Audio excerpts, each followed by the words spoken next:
দেখতে পাচ্ছেন যে নেসরাবাদ উপজেলার মাহমুদকাঠি বাজারে এক ব্যবসায়ীকে আহ, মোবাইল কোর্টে পরিচালনা করে যা অবৈধভাবে তৈল মজুত করার দায়ে তাকে তৈল জব্দ করা হয়েছে, পাশাপাশি তাকে জরিমানাও করা হয়েছে। আপনারা দেখতে পাচ্ছেন এখানে মোবাইল কোর্টটি পরিচালনা করছেন নেসরাবাদ উপজেলা নির্বাহী কর্মকর্তা অমিত দত্ত। পাশাপাশি রয়েছেন এখানে সেনাবাহিনীর পক্ষ থেকে সেনা ক্যাম্পের একটি টিম রয়েছেন।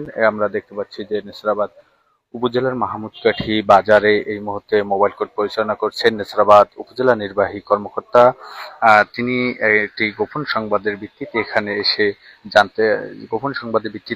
এসে একটি অবৈধভাবে ডিজেল সংরক্ষণ করেছিলেন, তাকে ধরতে পেরে এবং তার গোডাউন থেকে বর্তমানে সেই ডিজেল বের করা হচ্ছে। আপনারা দেখতে পাচ্ছেন। আপনারা যা সকলে অবগত আছেন যে বাংলাদেশের বর্তমানে তৈল নিয়ে একটি সিচুয়েশন যে চলমান রয়েছে সেটি সকলে অবগত আছেন। সেই তার মধ্যেও এই মাহমুদকাঠিতে এক ব্যবসায়ী বিপুল পরিমাণে ডিজেল তিনি মজুত করেছিলেন এবং স্থানীয় একাধিক লোক অভিযোগ করেছেন যে তিনি বেশি দামে বিক্রি করছেন, কম দামে কিনে তিনি মজুত করে এখন তিনি বেশি দামে বিক্রি করতেছেন। আপনারা দেখতে পাচ্ছেন যে নেসরাবাদ উপজেলার মাহমুদকাঠি বাজারে আনুমানিক 15 থেকে 18 ব্যারেল ডিজেল এখানে জব্দ করা হয়েছে এবং পাশাপাশি তাকে 10,000 টাকা মোবাইল কোর্টে মাধ্যমে জরিমানা করা হয়েছে। দেখতে পাচ্ছেন দর্শক, এখানে রয়েছে নেসরাবাদ উপজেলা নির্বাহী কর্মকর্তা অমিত দত্ত, পাশাপাশি রয়েছে নেসরাবাদ সেনা ক্যাম্পের একটি টিম।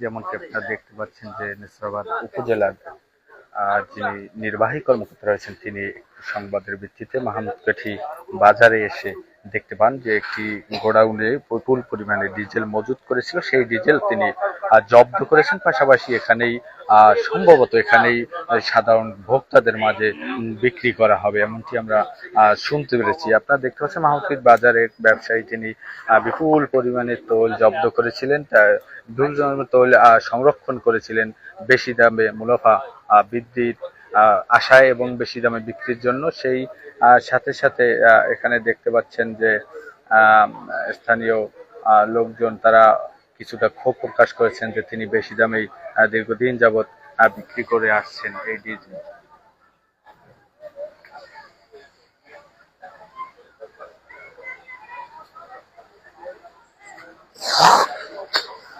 আপনারা যেটি দেখতে পাচ্ছেন এই মুহূর্তে মাহমুদকাঠি বাজারের মধ্যবাজারে যে ডিজেল মজুত করা ছিল সেগুলো জব্দ করে এই মুহূর্তে সেগুলো জব্দ তালিকায় নিচ্ছেন প্রশাসন, পাশাপাশি রয়েছে সেনাবাহিনী, নেসরাবাদ উপজেলা নির্বাহী কর্মকর্তা। তারা এই মুহূর্তে সেই আনুমানিক কত ব্যারেল এখানে ডিজেল রয়েছে সেটি দেখার জন্য গোডাউন থেকে বের করা হচ্ছে, পাশাপাশি বের করে এগুলোকে এখানে নিলামে বিক্রি করা হবে এমনটাও শোনা যাচ্ছে।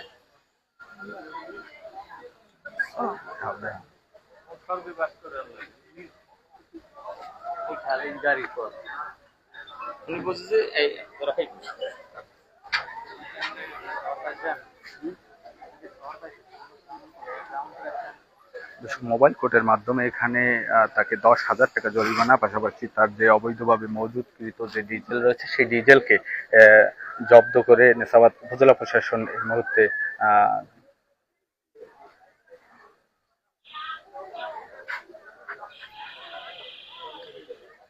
সেই সংবাদ শুনে আমাদের প্রেস ক্লাবের সাধারণ সম্পাদক চলে এসেছেন।